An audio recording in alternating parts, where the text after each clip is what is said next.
The miracle doctor won't be a kept man, my heart belongs ashore. Chapter 721. Hello, Miss Frost. Ono stepped forward and spoke politely. Already anxious, Rain was relieved to see Ono return and speak to her so courteously, thinking he had agreed to her request. She eagerly approached him and asked, "May I please have my father's remains back?" "Miss Frost, our president is not here right now, and I am unclear about this matter. Only he can decide. If you wish to wait, you will have to stand here," Ono said, showing difficulty in his expression. Rain's face fell with disappointment, but thinking of her father's remains, she nodded forcefully. "I'll wait."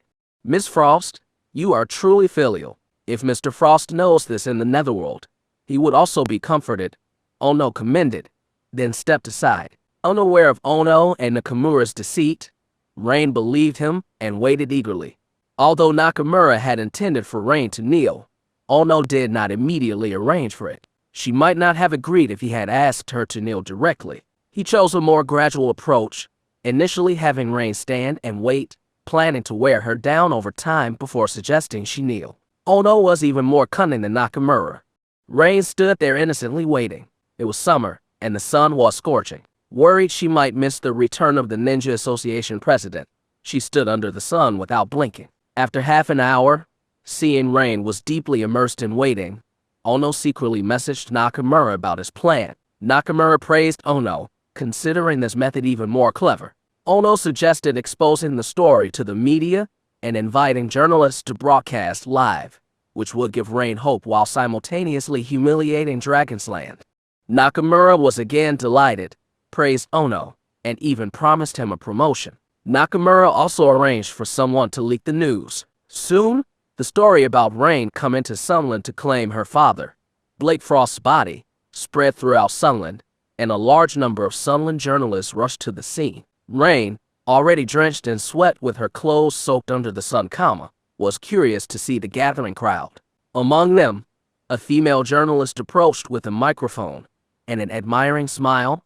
"Miss Frost, hello. I am Maki Abe, a journalist from Sunland. Do you need something?" Rain asked curiously. "I've heard about your long journey to Sunland to retrieve your father's remains, and was very moved. I would like to interview you," said Maki Abe, her tone filled with sympathy as if she were speaking to a family member. Feeling alone and unfamiliar with the place, Rain heard the interviewer's sympathetic words and, mistaking them for genuine concern, hoped that the Ninja Association might agree to return the remains through her appeal. She nodded vigorously hello. Maki Abe inwardly chuckled at how easily she had deceived the naive young woman. "Miss Frost, why did you suddenly come to find your father's body?" "I just found out yesterday and came right away today. You people from Dragonsland value filial piety. Miss Frost, you are truly a dutiful daughter. I admire that." "Thank you." "Miss Frost, do you think you can take your father's body back?" Maki Abe feigned sympathy and concern. "I think I should be able to." Rain appeared very determined. Maki Abe inwardly scoffed at Rain's naivety but asked, with a somewhat serious expression, "Miss Frost, your father's body has been here for over 20 years without being claimed. Aren't you curious why?" I don't know," Rain admitted, having never thought about it. "I heard your father, Blake Frost, was the top expert of the Imperial Dragon of Dragonsland, renowned worldwide. Such a heroic figure, his body remaining here for over 20 years? It's a bit hard to understand," Maki Abe expressed with astonishment and disbelief. Although other journalists didn't speak, they nodded in agreement, showing their puzzlement. "In our Sunland, we honor heroes. If we had such a hero, we would do everything possible to welcome the hero back," Maki Abe said, deliberately stoking the flames. Rain felt a bitter sadness well up, a kind of inexplicable grief, but she didn't know what to say. She also couldn't understand it herself. Moreover, she had heard about the powerful Imperial Dragon. Why did they not care about her father's death? Seeing Rain's mentality on the verge of collapse, Maki Abe, sensing an opportunity, continued, "As a journalist who has heard of Blake Frost's heroic deeds and seen Miss Frost's filial piety, I am truly moved. I just can't understand why it would end like this." After finishing her statement, Maki Abe looked at the other journalists, signaling them to fan the flames further. The other journalists immediately responded, starting to speak. "Perhaps Blake Frost's heroic deeds aren't much in Dragonsland. It shouldn't be, right?" Isn't there Imperial Dragon Sword in our country's ninja association? Blake Frost came for the Imperial Dragon Sword. Such a hero as Blake Frost fallen to such a state, unable to return his soul to his homeland, is truly pitiable. The Imperial Dragon of Dragonsland is not even as good as Miss Frost, a weak woman. The various comments from the journalists in front of the camera spread throughout Sunland in an instant. Sunland netizens boiled over with pride, commenting on Moss, "Our Sunland is strong. Dragonsland is just a sick man. Dragonsland men are not even as good as a woman. Blake Frost's body cannot be returned. The Imperial Dragon Sword should remain in our Sunland to inspire our warriors to keep improving." Arrogant and powerful comments from Sunland netizens flew across the internet, spreading worldwide. Countless Dragonsland netizens saw these comments and were filled with righteous indignation and questions, but no one responded. Thus, Dragonsland netizens became enraged, even filling the entire internet with insults and questions for Imperial Dragon, with some calling for an investigation by relevant departments and the cancellation of such a so-called organization. But everything seemed like casting pearls before swine. For a time, Sunlanders were proud to the extreme, and Dragonsland was just repressed, with an indescribable frustration. Seeing this situation, Sunlanders became even happier, beginning to scoff and look down even more. Even the Sunland Martial Arts Association stepped forward to speak. The Sunland Ninja Association represents the pinnacle of Sunland's martial arts, is the pride of Sunland, and guarantees Sunland's strength. Their statements made the people of Dragonsland feel even more stifled and embarrassed. Dragonsland netizens were completely boiling over, all shouting and questioning, but there was still no response. At the scene, Rain didn't know about this situation and thought Maki Abe was helping her, naively accepting her interview. Sunland netizens finally posted one sentence online: "There are no men in Dragonsland." Chapter 722, There are no men in Dragonsland. This statement struck deep, causing an uproar throughout Dragonsland.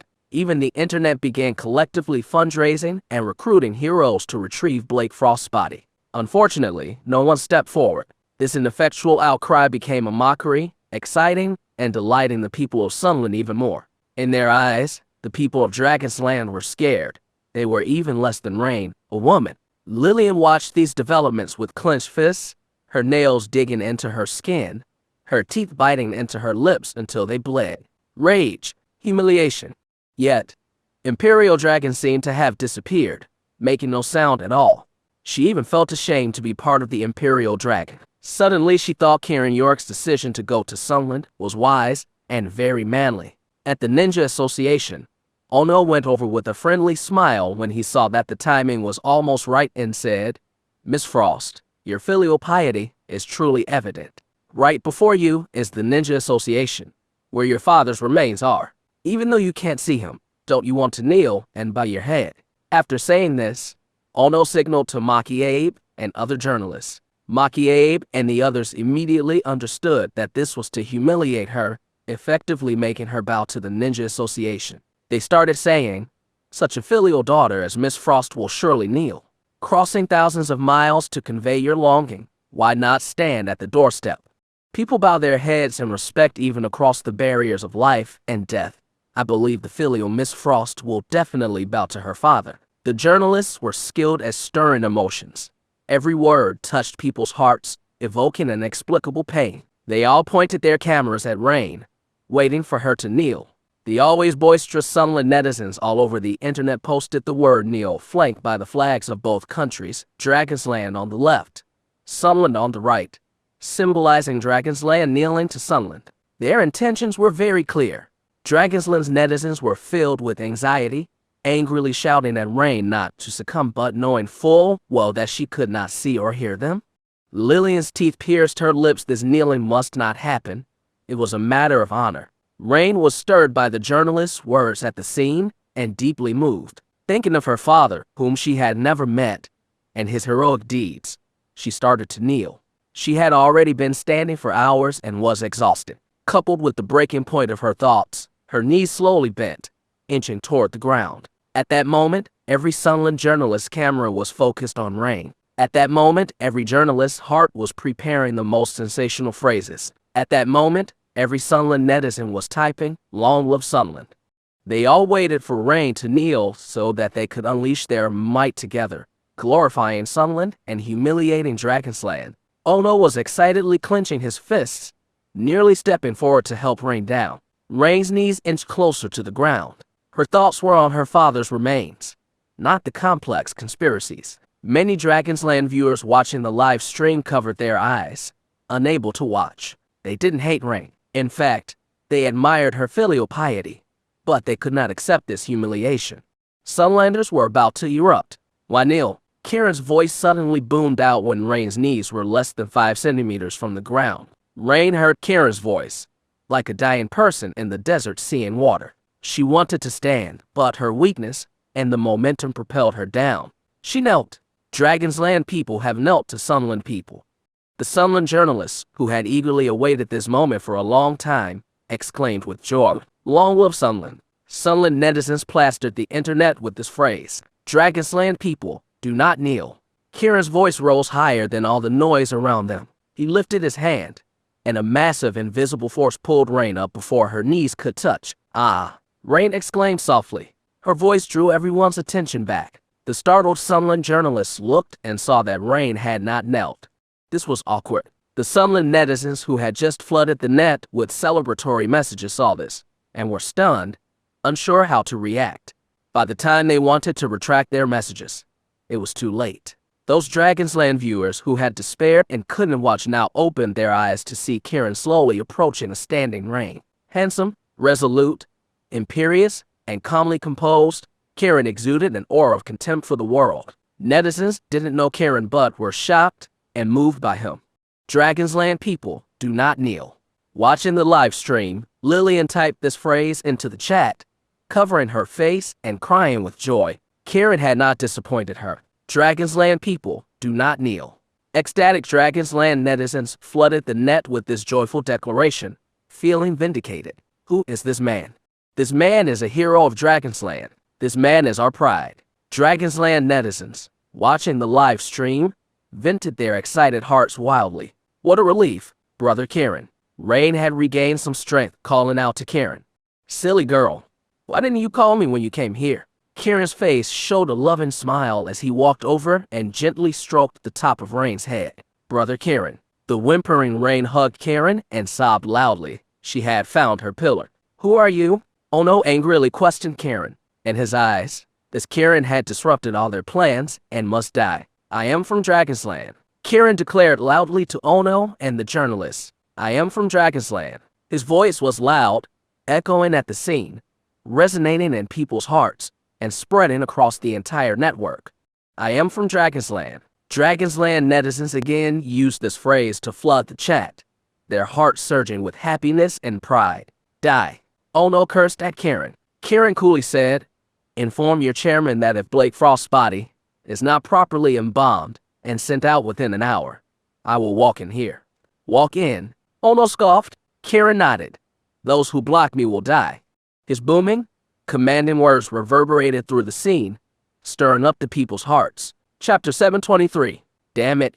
Ono erupted in fury. With a flurry of movement, a dozen ninjas circled around Kiran York, all poised to strike. Holding Rain gently in his arms, Kiran faced the direction of the Ninja Association, his demeanor calm and composed, completely ignoring Ono and the others. "Is this how you treat guests in Sunland?" Kiran's voice boomed, resonating throughout the entire premises of the Ninja Association. "Is this your vaunted Sunland warrior spirit?" His voice, loud and clear, carried over to the live broadcast, sparking immediate reactions among viewers from Dragonsland. Our Dragonsland truly embodies the spirit of propriety. Sunlanders really are impolite, resorting to violence without reason. This is an attempt at murder. Each comment sharply criticized the Sunlanders' disgraceful behavior, effectively painting them in a negative light globally. On site, the Sunland reporters found themselves speechless. If they had overpowered Kiran, it would be one thing, but the spectacle of a dozen Sunland ninjas unable to even touch him was downright embarrassing. "Stop." At that moment, Nakamura stepped forward and shouted, "Hi!" Responding immediately, Ono and the other ninjas halted and stepped back, sweating and eyeing Kiran with a mix of anger and confusion, unable to comprehend the level of his skills. Kiran gently set Rain down from his embrace and landed gracefully from the air. "Who are you?" Nakamura asked, looking intently at Kiran. "Kiran York," he replied. "Kiran York." Nakamura's expression shifted slightly. He was familiar with the name. "Yes, the very same Kiran York who made your ninja Shimada scramble back to Sunland in utter fear," Kiran stated boldly. Damn it, the mention of Shimada's humiliation at Kiran's hands visibly infuriated Nakamura. The Sunland reporters on scene were stunned. The realization that Kiran could instill such fear in Shimada, a mid-level ninja with aspirations to high rank, filled them with dread. Faced with Nakamura's fury, Kiran remained undisturbed, his voice even and calm. "You're no match for me. Now, bring out Leo Maddox's body." "Damn it," Nakamura cursed loudly, his body shaking slightly before he vanished in a puff of dust. "Earth escape technique," some of the ninjas exclaimed, recognizing the technique. On seeing this, the reporters felt a surge of hope and began to cheer for Nakamura. "Kill this arrogant fool. Did he really think our ninjas are so easy to bully?" As the reporters rallied around Nakamura, Kiran simply snorted in disdain and stamped his foot hard on the ground. Boom! The ground beneath erupted, sending shockwaves through the area. A pained scream followed as Nakamura was ejected from the ground, blood spewing from his mouth as he was flung into the air. The scene left the gathered ninjas and reporters in shock, their eyes wide in disbelief. Moments before, they had witnessed Nakamura confidently disappearing into the ground, only to be forcefully expelled with severe injuries. Thud! Nakamura hit the ground hard, groaning in pain but thankfully alive. Clutching his aching body, he glared at Kiran, gritting his teeth. You, tell your association leader." Kiran spoke up, his voice firm and authoritative. "You have 1 hour to properly prepare and hand over Leo Maddox's body. Otherwise, I'll come in and fetch it myself." "Go ahead and try," Nakamura shouted back defiantly. Kiran looked towards the entrance of the Ninja Association. "You have two choices. Hand it over peacefully and face me in a challenge, or force me to come in and take it by force." Nakamura's face went pale as he contemplated Kiran's threat. As the Secretary General of the Ninja Association, he was a high-ranking ninja and unaccustomed to such dire threats to his life. He did not expect Kiran to severely injure him by just stomping his foot. He could not fight back at all when Kiran released that earth-shattering aura. Kiran was very terrifying. If he really charged in, who knew how many people would die? He would definitely be more formidable than Leo Maddox back then. More importantly, Nakamura would lose all face. Think about it well. Kiran's warning echoed as he turned and walked away, leaving a tense silence hanging over the shocked crowd. Nakamura, grasping the gravity of the situation, quickly regained his composure. "We could not agree to this," he called out to the other Sunland reporters and ninjas, hoping to rally support. "Only 40 minutes left," Kiran reminded them calmly, not even turning to face the agitated crowd behind him. "Don't dream of it. We will never agree to your demands," Maki shouted back furiously, reflecting the sentiment of many around her. Kiran ignored her protests. "Wait for my message," Nakamura suddenly interjected, staggering to his feet. His unexpected willingness to consider Kiran's demands stunned the crowd. "What?" The reporters and ninjas alike were taken aback. They watched in disbelief as Nakamura, despite his injuries, began to make his way back into the Ninja Association. What was even more unexpected was Nakamura's next order to Ono and the others: "Treat Mr. York well." "Hi." Ono hurriedly nodded in agreement and brought over chairs and parasols for Kiran and Rain. Rain held Kiran's arm nervously like a helpless little girl.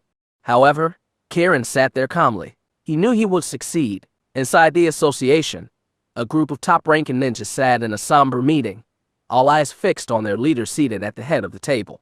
Nakamura limped in, his appearance causing a stir among the assembled ninjas. However, no one said anything. They only looked at Ezuki, who was sitting in the middle. Ezuki had a short stature. Sitting on the main seat, he looked like a short melon. However, he had a domineering aura that looked down on the world. The other ninjas did not dare to look him in the eye. Nakamura bowed deeply to the association's leader. "President, Kiran York is formidable and not to be underestimated."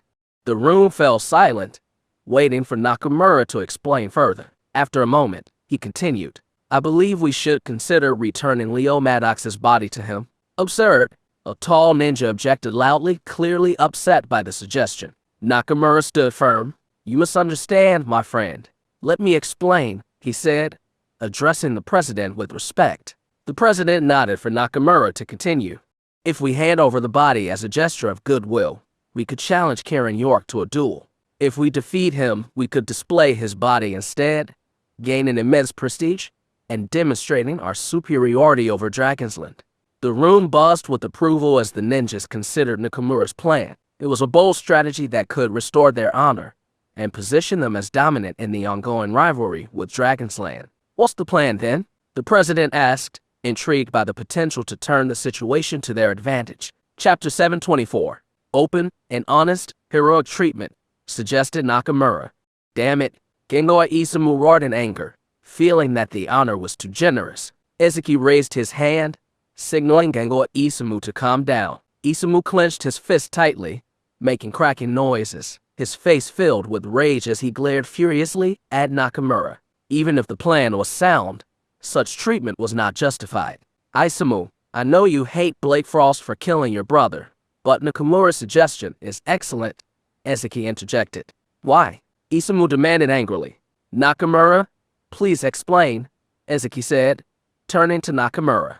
"Hi," Nakamura agreed, looking at Isamu. "This highlights our different treatment of heroes compared to Dragonsland. They don't care about the fate of Blake Frost, but we honor him as a hero, which not only shows our respect for heroes but also garners more support." Isamu frowned slightly and nodded. "Also, we can attribute the reason for keeping Blake Frost's body here for over 20 years to Dragonsland not claiming it. This not only mocks Dragonsland for their cowardice, but also absolves us of any responsibility for retaining the body," Nakamura continued. The faces of Isamu and others changed slightly, impressed by the cunning plan. "After our decisive battle with Kiran York, when we kill him, Dragonsland will likely be even more disheartened, and no one will claim his body. This way, his body will remain here, becoming our trophy. Not only do we not lose out, but we also become heroes of Sunland," Nakamura said with a sly and triumphant tone.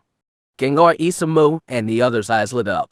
"Ha ha," Ezuki laughed heartily. "Nakamura's strategy is very wise. You all start preparing now, while I negotiate with the Sunland Martial Arts Association." "Hi," Nakamura and the others responded.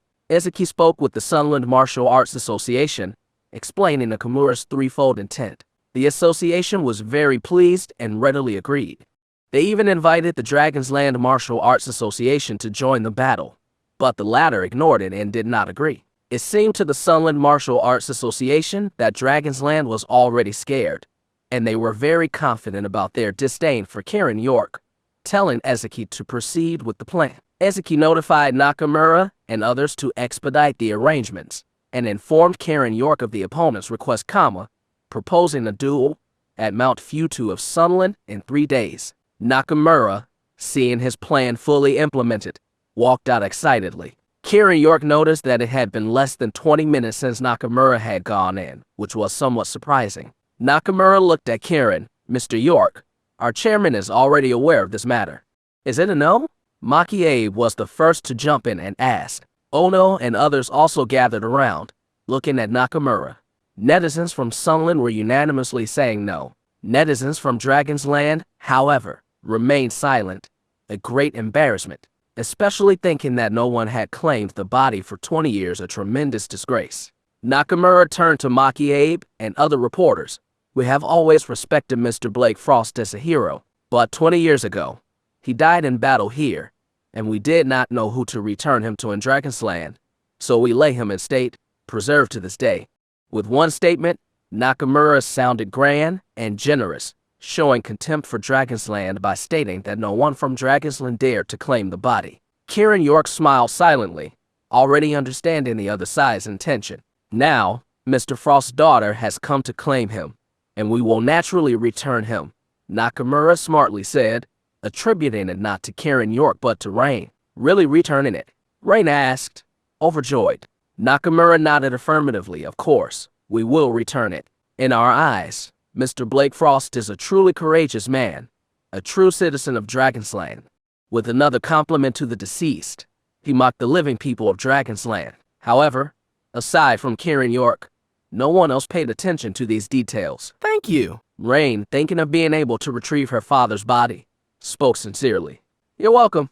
Nakamura appeared even more composed and gracious, continuing, our Sunland Ninja Association will send Mr. Blake Frost's remains back to his homeland with the honors due to a hero. Huh? Maki Abe was completely shocked, her exclamations unending. Our Sunland is a true land of etiquette, a country that respects heroes, and our Sunland Ninja Association honors true heroes. This treatment is quite normal. Nakamura looked at Kiran again. Mr. York, we accept your challenge. Good. Kiran agreed. In 3 days, we'll have our duel at Mount Futu, Nakamura emphasized. Okay? Kiran agreed.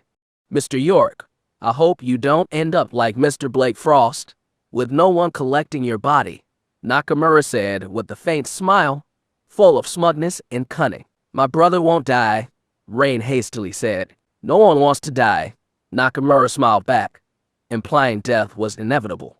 Kiran, maybe? Rain worried for Kiran's safety, wanting to persuade him not to accept the duel. Kiran York smiled and shook his head, thinking that Rain is still too naive, not seeing the intent behind Nakamura's scheming. Why would they return Blake Frost's body if it weren't for his agreement to the duel?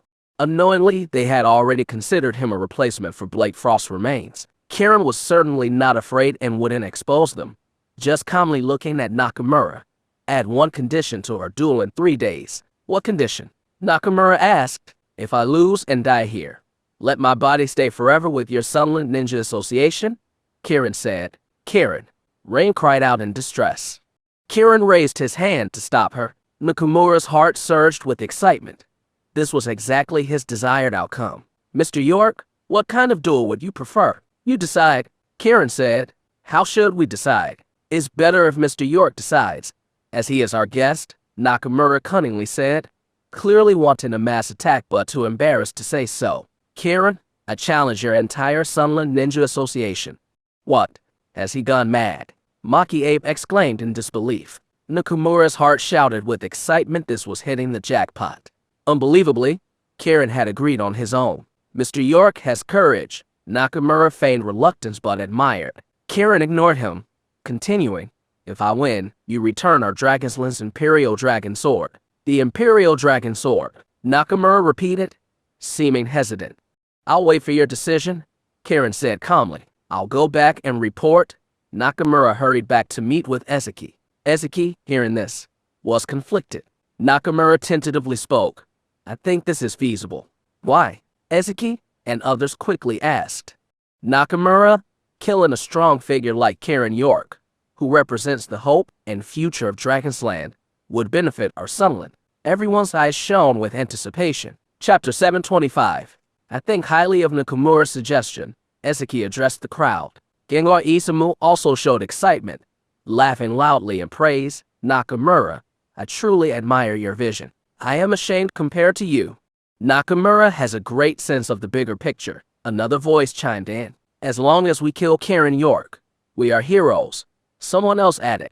Let's just accept Kiran York's challenge now, suggested another. Following Ezuki's decisive statement, everyone else agreed, and the matter was smoothly settled. Nakamura was very pleased internally, but he cautiously turned to Ezuki and said, President, I suggest we report this to the Sunland Martial Arts Association and let them negotiate with the Dragonsland Martial Arts Association to make it appear we aren't ones initiating the challenge. Are you suggesting the Dragonsland people accept it on their own? Ezuki asked with a satisfied smile. Nakamura nodded. Yes. That way, it also makes Kiran York look arrogant and doesn't involve us directly. Ezuki burst out laughing, nodding repeatedly in approval. The others joined in with their sly chuckles of delight. Brilliant, Ezuki exclaimed, then pulled out his phone and dialed a number in front of everyone. Once the call connected, Ezuki spoke respectfully. Okajima, I have a matter to consult with you. On the other end, Okajima didn't display arrogance. Instead, he responded warmly. President Ezuki, please go ahead. It's about Kiran York from Dragonsland. He wants to challenge our entire Sunland Ninja Association, Ezuki said, barely holding back a laugh. Okajima burst into laughter from the other side, disparagingly remarking, ignorance truly is bliss. Ezuki laughed in response and continued. Okajima, Kiran York does have some abilities. Killing him would certainly strike a blow to Dragonsland. What do you think? Of course we should agree. Okajima's voice was laced with cunning. I will contact Dragonsland on behalf of the Sunland Martial Arts Association and let them decide on this matter. Okajima, you are wise. Ezuki praised. Wait for my message. Okajima laughed heartily and then hung up. Ezuki turned to the others. Now we have a justified cause. President Ezuki is wise, the group exclaimed joyfully, seemingly reliving the moment they had killed Blake Frost. Taka the Kiran York is doomed. Ezuki gestured for silence with a wave of his hand. Nakamura, go tell Kiran York to wait a moment. Yes. President Nakamura nodded with a smile and left. Ezuki also instructed his staff to start preparing Blake Frost's body for removal now that it held no more value. Nakamura stepped outside. Maki, Abe, and other reporters immediately surrounded him, asking, Nakamura, did the president agree? Nakamura slightly pursed his lips, feigning difficulty. Did the president disagree? Maki asked, looking towards Kiran York. Our Sunland ninjas disdain such a duel. Other reporters also echoed Maki's sentiment, agreeing with her perspective. Nakamura internally cursed, wishing he could slap Maki away. How could she not see he was just putting on an act? Hearing the crowd's comments, Rain Frost breathed a sigh of relief. Kiran York, however, smirked coldly. Nakamura, has it been agreed? How could it be? Maki shouted in response. Shut up. Nakamura couldn't stand Maki's foolishness any longer and scolded her sharply. Maki recoiled in fear, stepping back. Yet, her eyes still held confusion. Where had she gone wrong? Nakamura turned to Kiran York.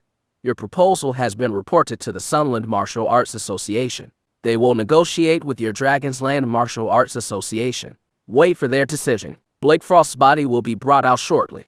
Kiran York chuckled lightly, disdainful of Nakamura's hypocrisy. Our Sunland Martial Arts Association disdains you, a weakling from Dragonsland, afraid that killing you would bring us no honor.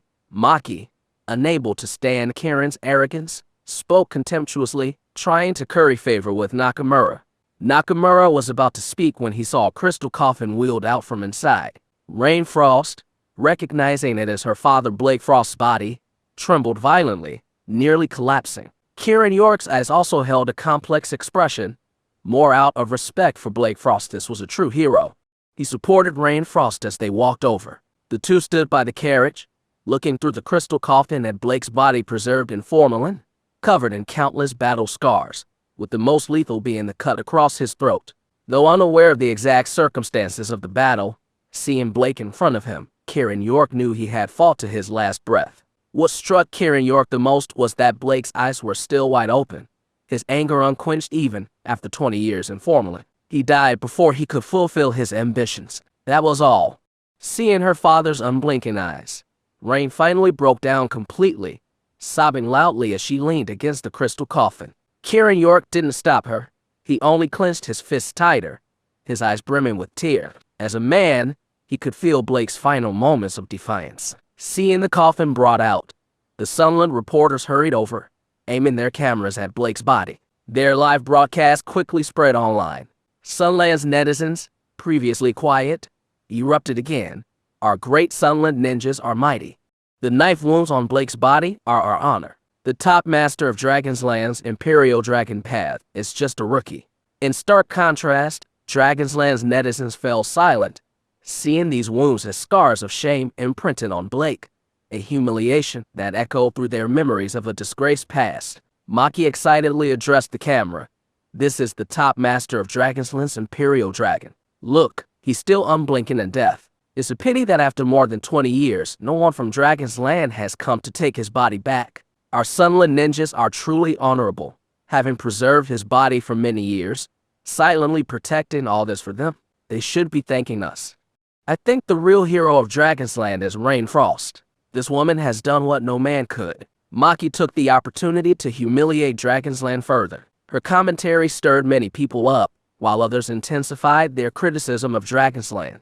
Dragonsland's netizens grew even more frustrated and depressed in their silence. Just then, Gengoa Isamu came out laughing. Dragonsland is cowardly. They don't even agree to Kiran York's challenge with our ninja association. Nakamura, surprised, looked at Isamu. Isamu smugly said, Blake Frost's body can't be removed. Chapter 726. Boom. The news hit Rain like a bolt of lightning. Her body shook violently, and she looked at Isamu anxiously. You agreed before.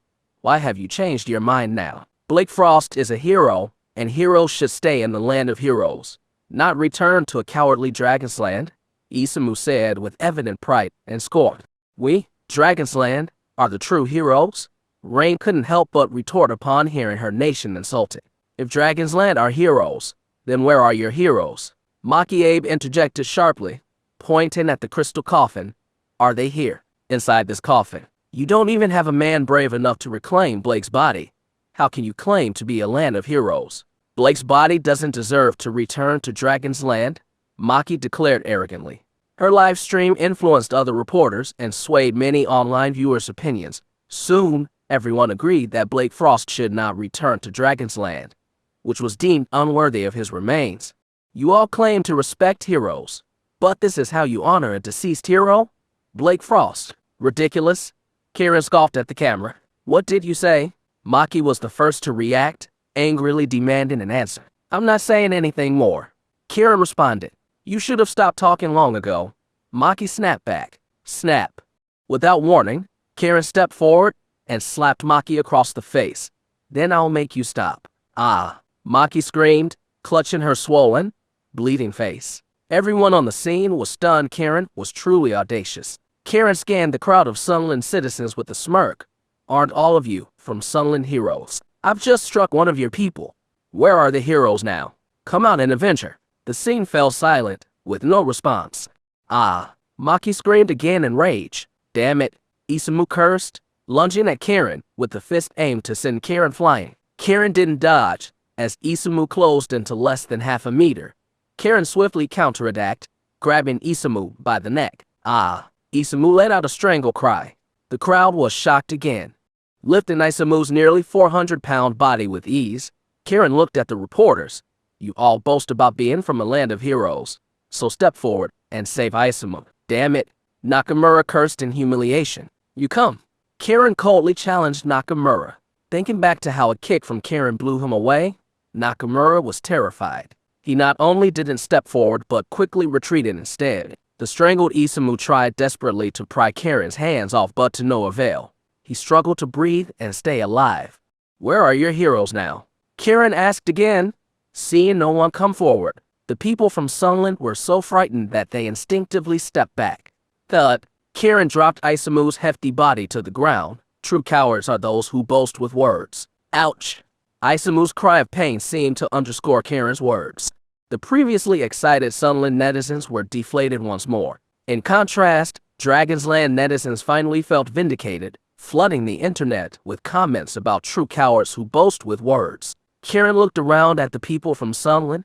My battle with the Ninja Association represents neither any organization nor the country. I am here only as myself. His gaze then turned to the ever-glaring, unyielding eyes of Blake Frost.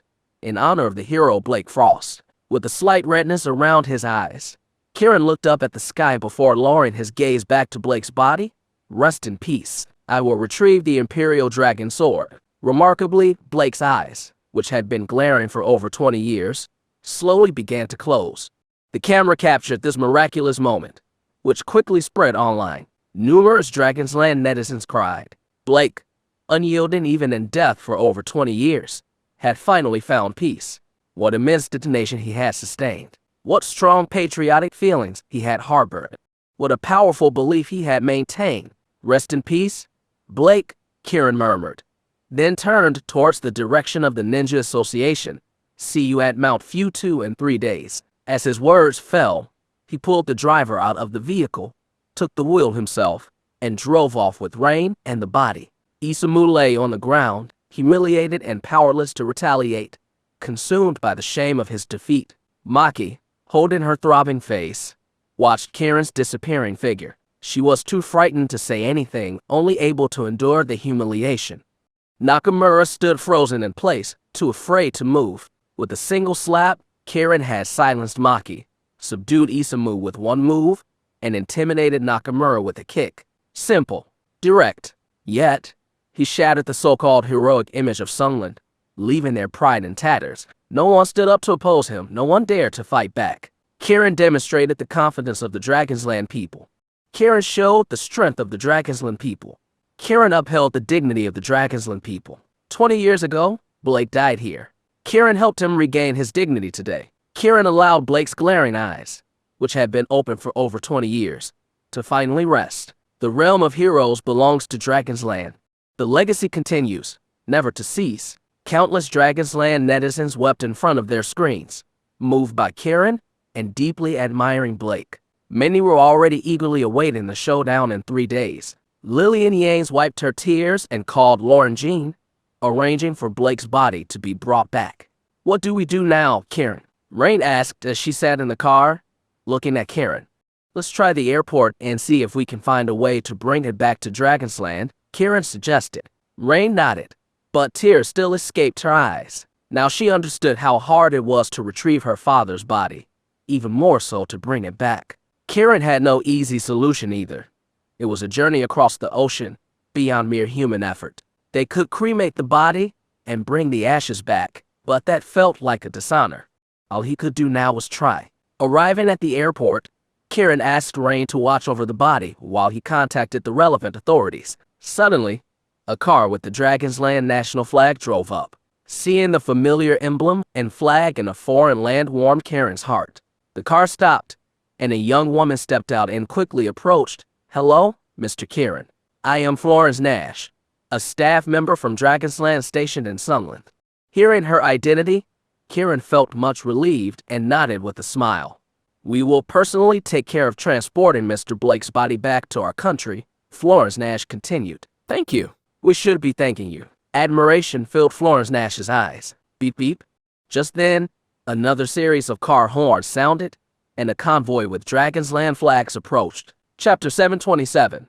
Hello, Mr. York. I am Charles Monate, the general manager of the Martin Group in Sunland from Dragonsland, specifically here to escort the soul of hero Blake Frost back to his homeland. Hello, Mr. York. I am John Walton, representative of the Dragonsland expatriates, specifically here to escort the soul of hero Blake Frost back to his homeland. Hello, Mr. York. I am Dick Lambert, the president of the Dragonsland Student Association in Sunland, specifically here to escort the soul of hero Blake Frost back to his homeland. Having seen the live broadcast, numerous Dragonsland businesses, companies, and community groups in Sunland rushed to join in escorting Blake Frost. Kiran's heart, previously calm, was now overwhelmed with emotion. A nation does not lack heroes, nor does it lack people who respect heroes. What it lacks are those who awaken heroes. Blake Frost was such a person. He had awakened in the people of Dragonsland a respect and longing for heroes. Kiran nodded gratefully to the crowd. "Thank you, everyone. We should be thanking you, Mr. York. Without you, hero Blake Frost could not return to his homeland," said Florence Nash, speaking on behalf of the crowd. Kiran said little in response. Just as Florence Nash was about to speak again, she saw more cars adorned with the Dragonsland flag arriving. The car stopped, and dozens of men and women dressed in white with black mourning bands on their arms stepped out. They walked up to Kiran, knelt with a thud, and exclaimed, "Thank you, young Master York." The crowd was stunned. They actually knelt. Kiran raised an eyebrow, his face showing his puzzlement. These people then stood up, walked over to Blake Frost's coffin, and knelt again, chanting, commanding the heavens. "The path is bright.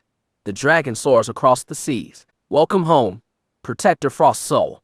Welcome home, Protector Frost's soul. Welcome home, Protector Frost's soul." They chanted 3 times in unison and then bowed their heads to Blake Frost's coffin. The already shocked onlookers were further amazed by this scene and instantly understood these were people from Imperial Dragon.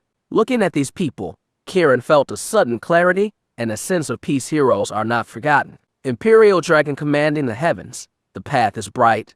The dragon soars across the seas. Kiran remembered this phrase. Thinking of Imperial Dragon's original mission, Kiran's respect for the organization grew.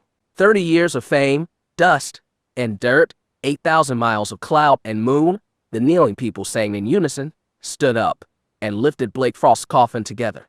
Florence Nash and others formed a line, solemnly escorting Blake Frost's body. Rain had already stepped out of the car, watching the scene, unsure of what to do. Kiran walked over and gently patted her shoulder. "Go back with them." "Brother Kiran, I'll stay with you," Rain said, concerned for Kiran. Kiran smiled, shook his head, and walked away.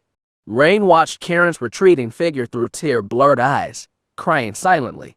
She didn't know what dangers Kiran might face, but she now knew that without him, her father could not have returned home. Finally, she turned and followed the others. This scene was broadcast live, shocking countless people in Sunland. They had not expected that the silent Imperial Dragon had never given up on honoring heroes or welcoming them back.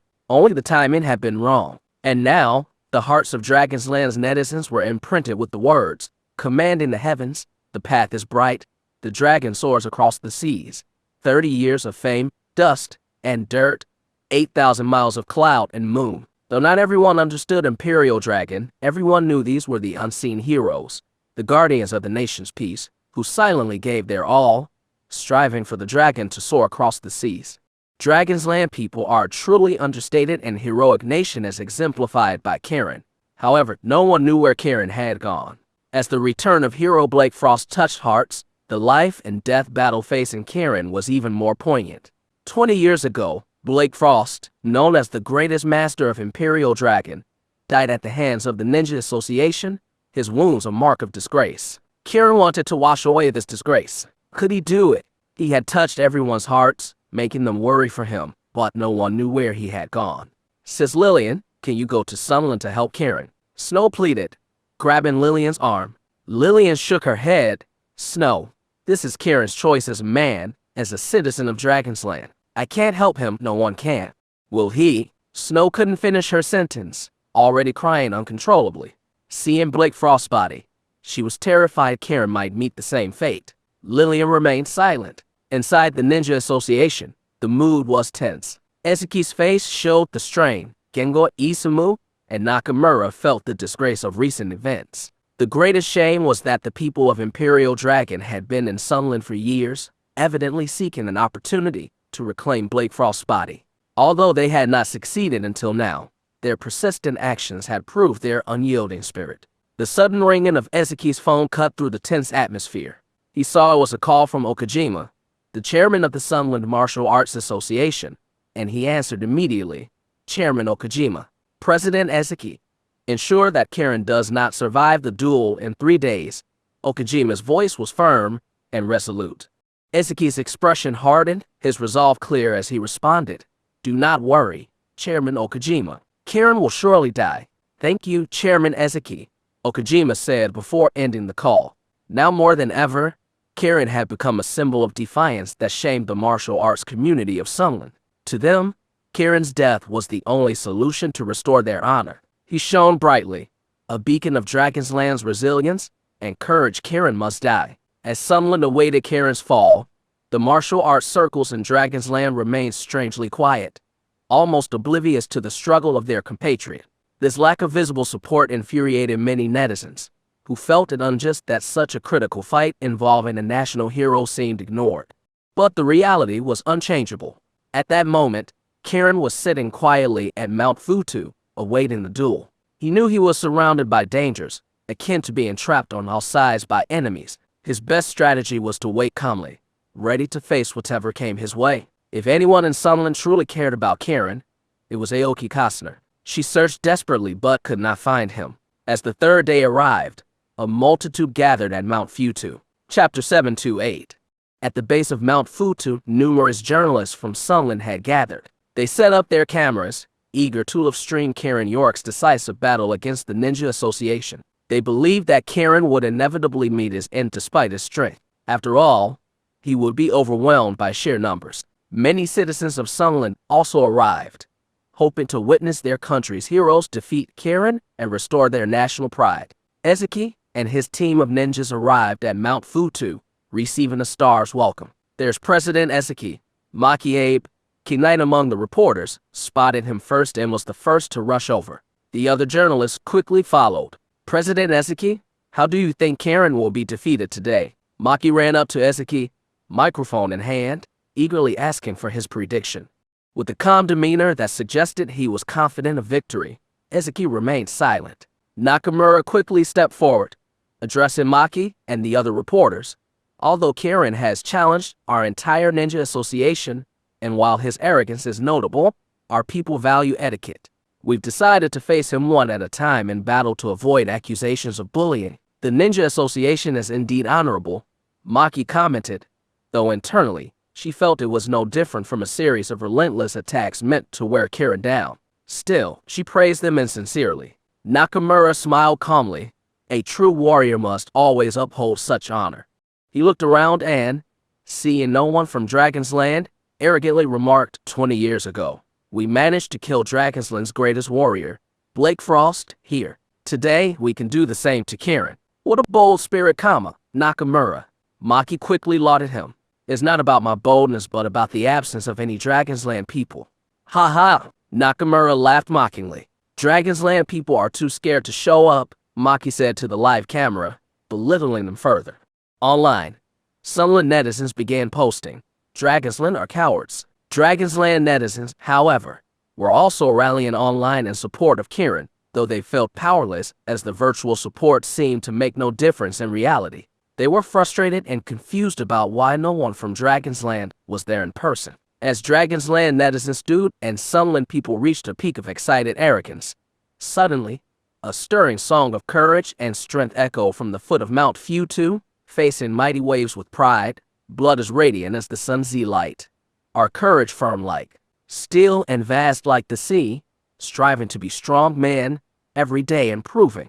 Men of Dragonsland shine brighter than the sun. The song "Man Should Be Self-Reliant" resonated across Mount Futu. All eyes turned towards the source of the song. A convoy of limousines, flying Dragonsland's flags, slowly approached, playing the powerful song. Between the cars, a team of Dragonsland's dragon and lion dancers moved with a slow yet unstoppable detonation, embodying the spirit of striving for greatness. Dragonsland netizens watching the live stream were moved to tears, singing along passionately, although their voices couldn't reach the physical sight.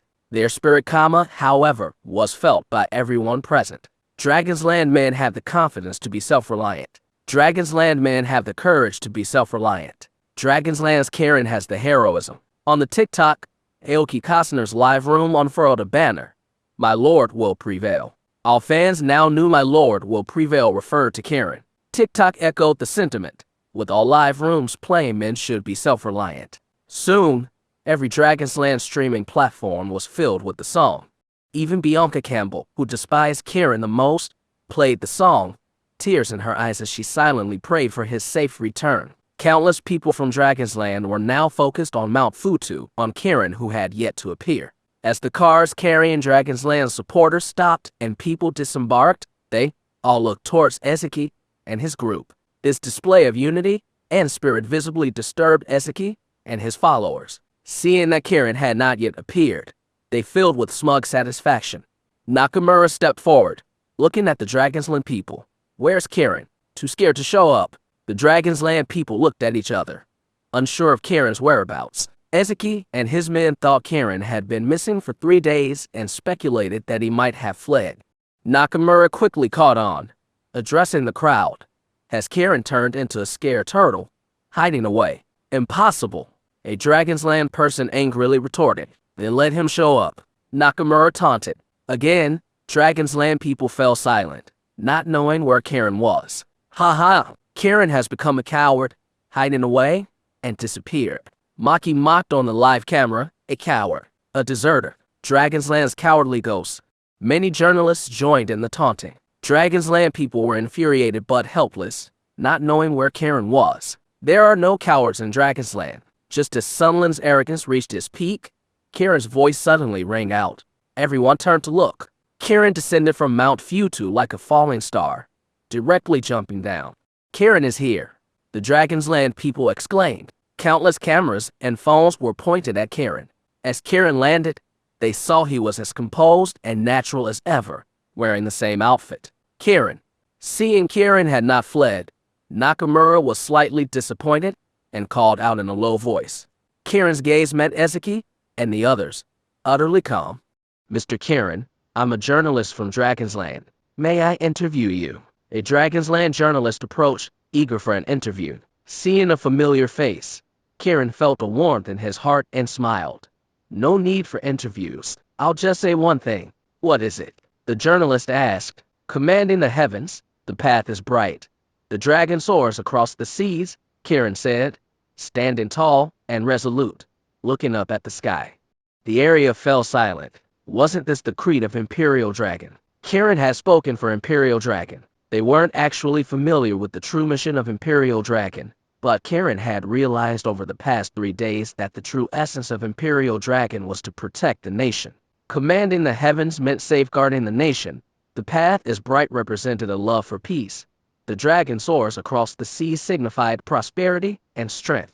This was the initial spirit of those who were part of Imperial Dragon. With this phrase, Kiran wanted to reinforce that the mission of Imperial Dragon was still alive. His statement served to remind himself and others of their core values. As Kiran York declared these powerful words, Lillian, watching the live stream, found herself moved to tears. She knew that Kiran and Imperial Dragon were starting to reconcile their past disputes with these words. This was an expression of Kiran's broad-mindedness and a testament to the power of Imperial Dragon's foundational principles. Kiran, shall we begin now? Nakamura, representing Ezeki, asked pointedly. Chapter 729.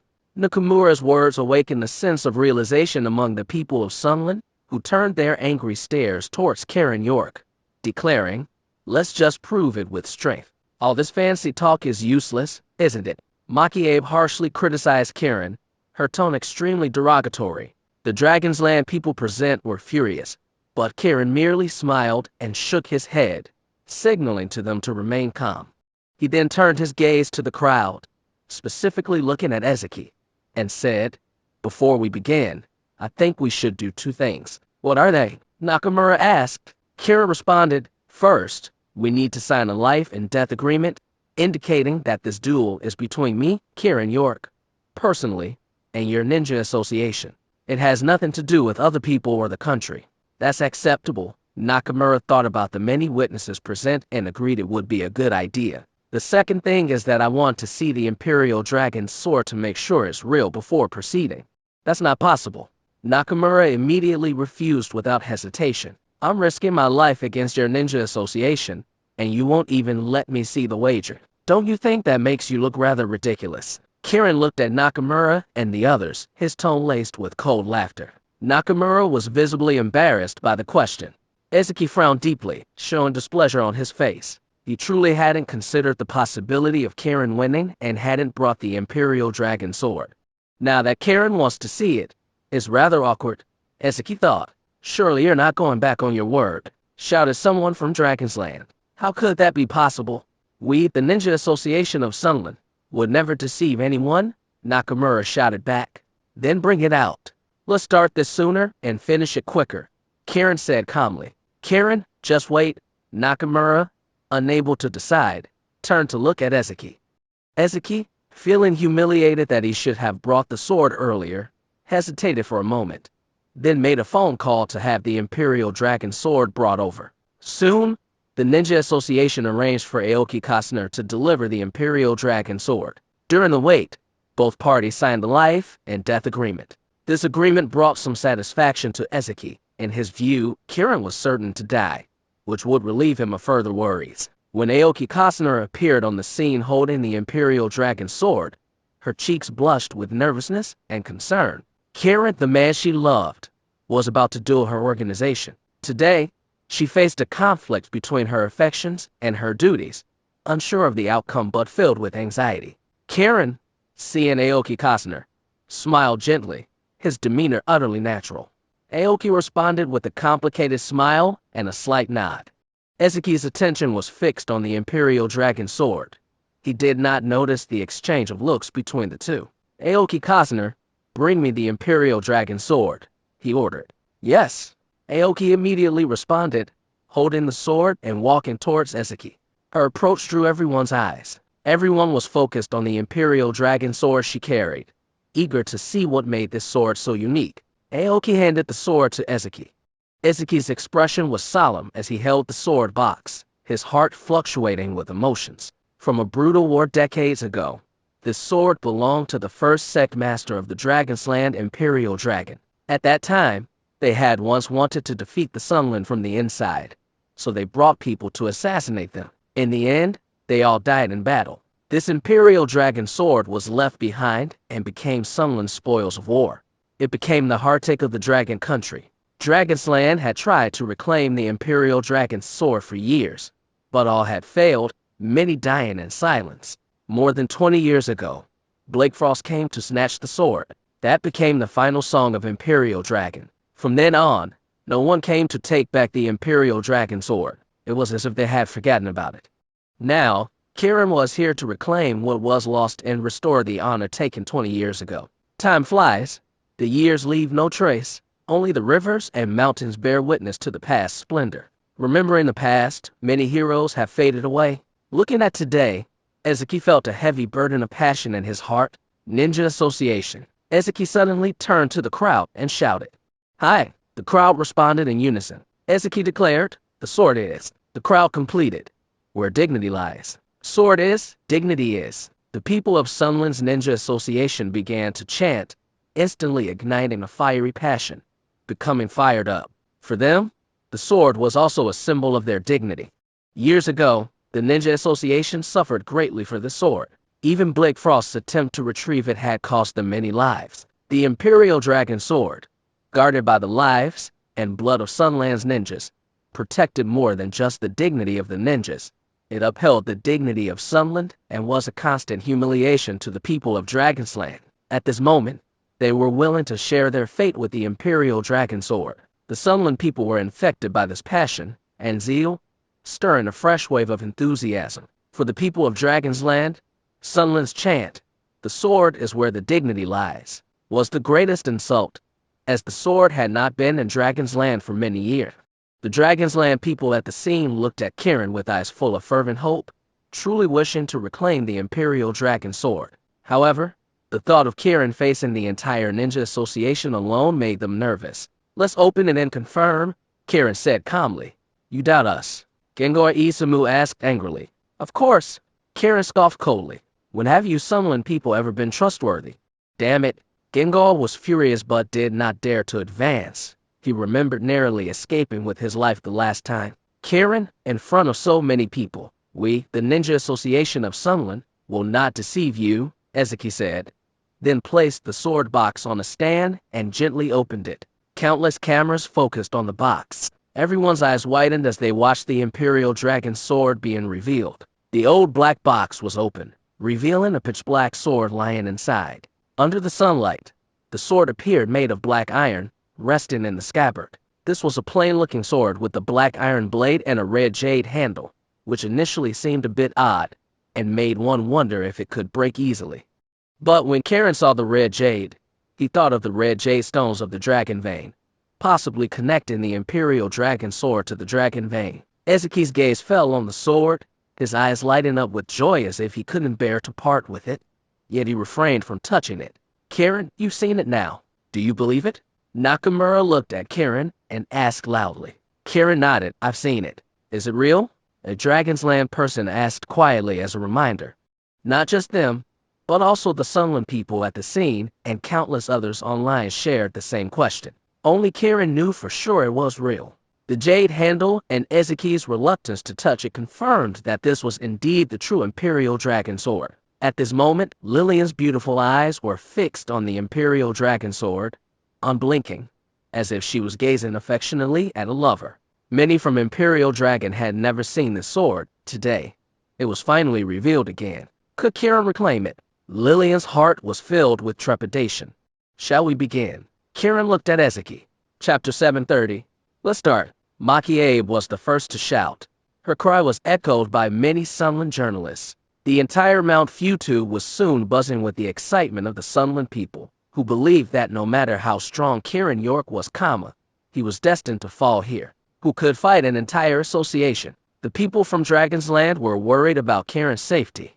A Dragonsland journalist turned to Nakamura and asked, "You just said it would be one-on-one challenges. Who's first?" It was a clever question, indirectly reminding them to keep their promise. Nakamura looked to Ezuki. It was Ezuki who had set this rule, and he was merely responsible for announcing it. Ezuki glanced at the ninjas beside him. He didn't direct anyone to step forward but hoped someone would volunteer.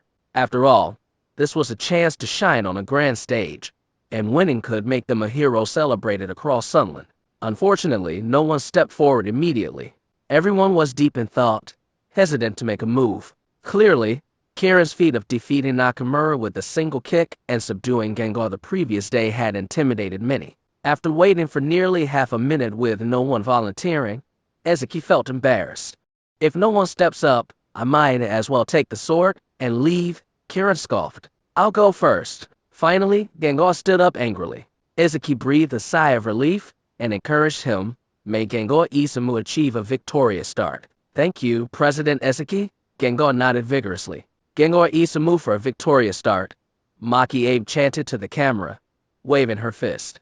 Gengar Isamu for a victorious start, other journalists echoed, their voices filling the site in the online broadcast. Bolstered by the chants, Gengar was brimming with confidence. Kiran saw it was Gengar and shook his head with a smile. You're not my match. I spared you yesterday, but today, if you step forward, your death is certain. Damn it, Gengar, initially full of momentum, felt as if cold water had been thrown over him and reacted with natural anger. Swoosh! He leaped towards Kiran.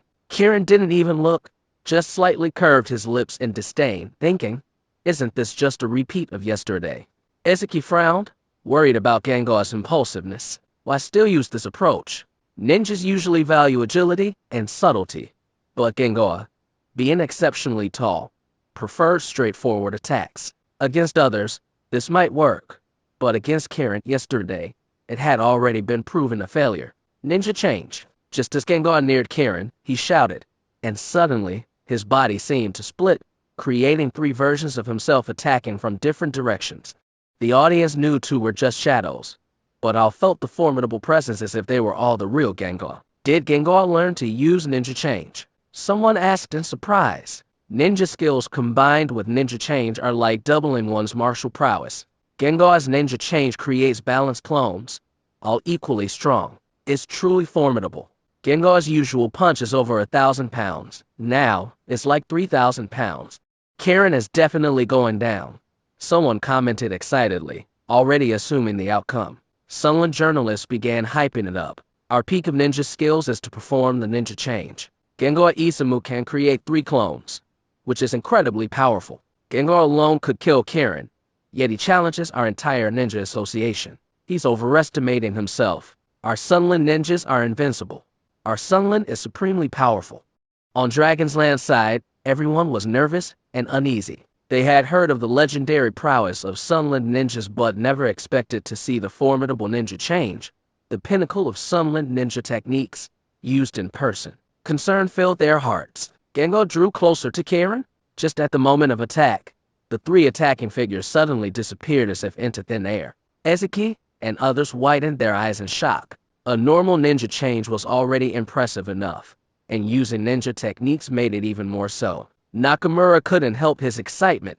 It seems Gengar has harbored hatred for the death of his brother by Blake Frost and practiced diligently for over 20 years just for today's revenge. Gengar, you can finally avenge your brother today, Nakamura shouted towards Kiran.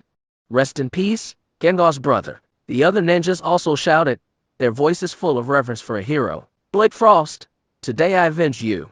Kiran also shouted, interrupting Ezuki and others. Everyone paused, turning to look.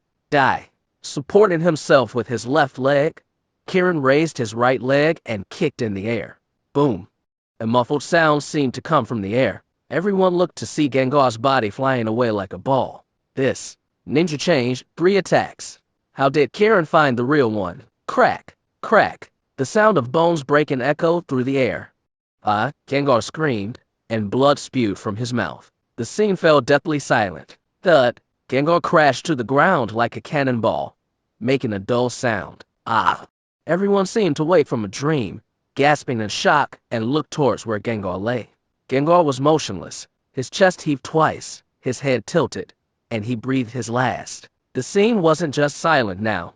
It was oppressively tense. The powerful Gangoa, who had given everyone hope, had been unexpectedly kicked to death in one move, defeated in one move by Kiran yesterday, and sent to meet the king of hell with one kick today. I'm a man. I should be strong. I should walk with my back straight and be a good pillar. The song man should be self-reliant just reached this line, instantly invigorating the Dragonsland people. Their worries were swept away, replaced by excitement and enthusiasm. They applauded and sang men should be self-reliant in unison. Online, countless netizens were also fired up, with some even excitedly smashing their tables. Even Bianca Campbell couldn't help but shout towards Kiran, "Kiran, I love you." On the contrary, the previously arrogant Sunland people became even more nervous and fearful at this moment. Ezeki and others were pale. Kiran's move had shocked the Ninja Association. Kiran's strength was far superior to that of Blake Frost. Kiran himself was quite calm. He knew the Ninja Association had many stronger opponents. The enemy would only get tougher. However, he remained spirited. Next one.